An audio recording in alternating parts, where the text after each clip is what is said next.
Hello दोस्तों, आज जानते हैं आशा भोसले जी के बारे में। आज इस वीडियो में हम बात करते हैं आशा भोसले जी के बारे में, जो एक भारत की महत्वपूर्ण और सबसे ज़्यादा फेमस एक गायिका हैं। एक भारतीय पार्श्व गायिका के बारे में आज इस वीडियो में बात करते हैं।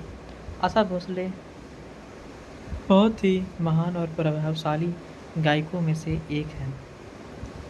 8 दशकों से अधिक के अपने करियर में उन्होंने विभिन्न भारतीय भाषाओं में फिल्मी और एल्बमों के लिए गाने रिकॉर्ड किए हैं और 2 राष्ट्रीय फिल्म पुरस्कार, 4 BFJA पुरस्कार, 18 महाराष्ट्र राज्य पुरस्कार और 9 फिल्म फेयर पुरस्कार, जिनमें एक लाइफ टाइम अचीवमेंट पुरस्कार और सर्वश्रेष्ठ महिला पार्श्व गायिका के लिए रिकॉर्ड 7 फिल्म फेयर पुरस्कार शामिल हैं। आशा भोसले भारत की सुप्रसिद्ध गायकों में से एक हैं। उनकी गायकी बहुत ही ज़्यादा फेमस है। लता मंगेशकर के बाद आशा भोसले ही हैं जिन्होंने गायकी से अपने आप को दुनिया में सबसे ज़्यादा फेमस किया है।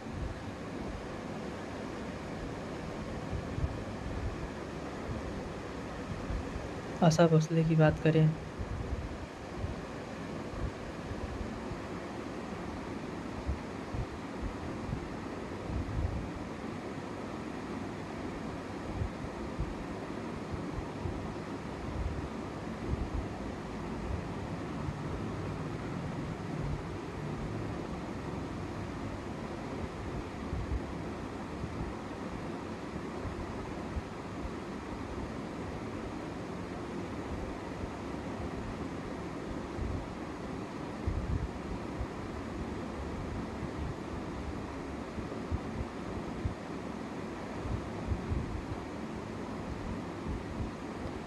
आशा भोसले बहुत ही स्ट्रगल से खुद को भारत की महान गायकों में से एक रखा है। आशा भोसले लता मंगेशकर की तरह ही बहुत ही पॉपुलर गायकों में से एक थी। आशा भोसले की बात करें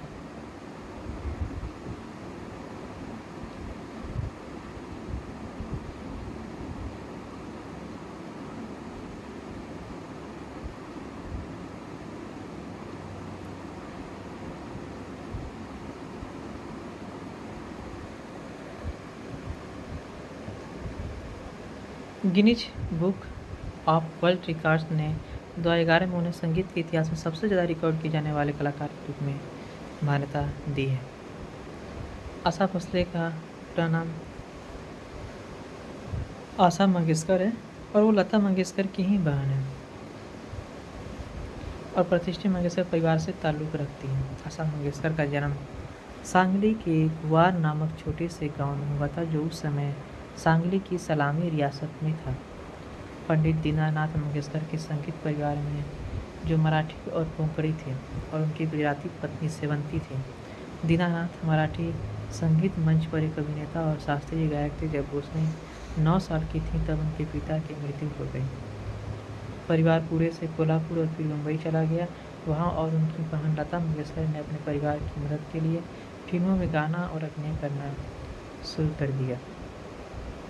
उन्होंने अपना पहला फिल्मी गाना चला चला नाव वाली मराठी फिल्म माझा बाल के लिए गाया था।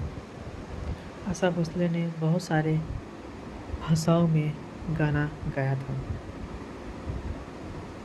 आशा भोसले के लिए संगीत में जाना कोई बड़ी बात नहीं थी, क्योंकि उस वक्त उनकी बहन लता मंगेशकर संगीत की दुनिया में कदम रख चुकी थी और वह बहुत फेमस भी हो चुकी थी।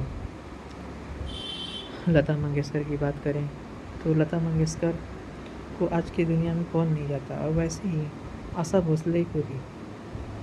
आशा भोसले भी संगीत की दुनिया में बहुत बड़ी मुकाम हासिल की हैं। अब उनके बारे में प्रारंभिक जीवन और उनके करियर के बारे में जानते हैं। उन्होंने हिंदी फिल्म में अपनी शुरुआत की जब उन्होंने हंस राज महल की चुनरिया के लिए सावन आया गाना गाया।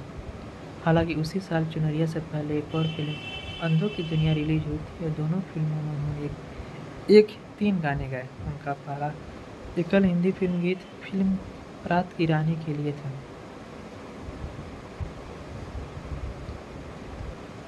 16 साल की उम्र में उन्होंने अपने परिवार की इच्छा के विरुद्ध 31 वर्षीय गणपत राव भोसले से भागकर शादी कर ली। 1946 के अंत से लेकर 1950 के प्रारंभ तक गीता दत्त, शमशाद बेगम और लता मंगेशकर जैसी प्रमुख पार्श्व गायिकाओं ने महिला प्रधान और बड़ी फिल्मों के लिए गायन पर अपना दबदबा बनाया। 1950 के दशक में भोसले ने हिंदी फिल्मों के अधिकांश पार्श्व गायकों की तुलना में अधिक गाने गाए। इनमें से अधिकांश कम बजट की फिल्में थीं और उनके शुरुआती गीतों की रचना ए.आर. कुरैशी, सज्जाद हुसैन, यस मोहिंदर, सरदार मलिक, गुलाम मोहम्मद और कुछ अन्य लोगों ने की थी। सज्जाद हुसैन द्वारा रचित संगा दिल में गायन से उन्हें उचित पहचान मिली। उसी वर्ष उन्होंने ओ.पी. नायर के तहत फिल्म छमाछम में मुख्य भूमिका निभाई। उन्होंने इस फिल्म में 11 से 10 गाने गाए। फिर उन्होंने बड़े-बड़े एक्टर जैसे राज कपूर की फिल्मों में भी उन्होंने गाने गाए थे। फिर वो अपनी लाइफ में कभी रुके ही नहीं। उन्होंने हर एक से बढ़कर एक सुपरहिट गाने गाए।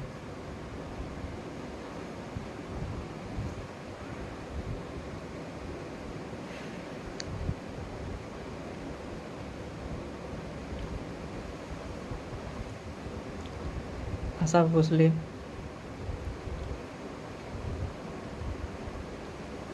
हमेशा से ही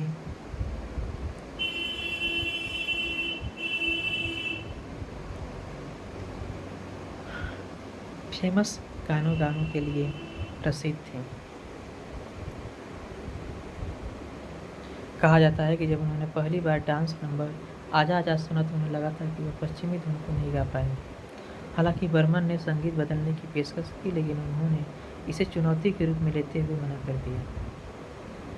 उन्होंने 10 दिनों तक रिहर्सल के बाद गाना पूरा किया और आजा आजा, वो हसीना जुल्फों वाली और ओ मेरे सोनारे तीनों रफ़ी के साथ युगल गीत जैसे अन्य गीतों के साथ सफल हुआ और काफ़ी प्रसिद्ध भी हुआ और काफ़ी वायरल हुआ था। फिल्म के प्रमुख अभिनेता शम्मी कपूर को एक बार यह कहते हुए उद्धृत किया गया था कि बर्मन के साथ भोसले के सहयोग से कई हिट फिल्में और एक शादी हुई। 1960 से 1970 के दशक के दौरान वह हिंदी फिल्म अभिनेत्री और नर्तकी हेलेन की आवाज़ थी, जिन पर वो हसीना जुल्फों वाली फिल्माया गया था।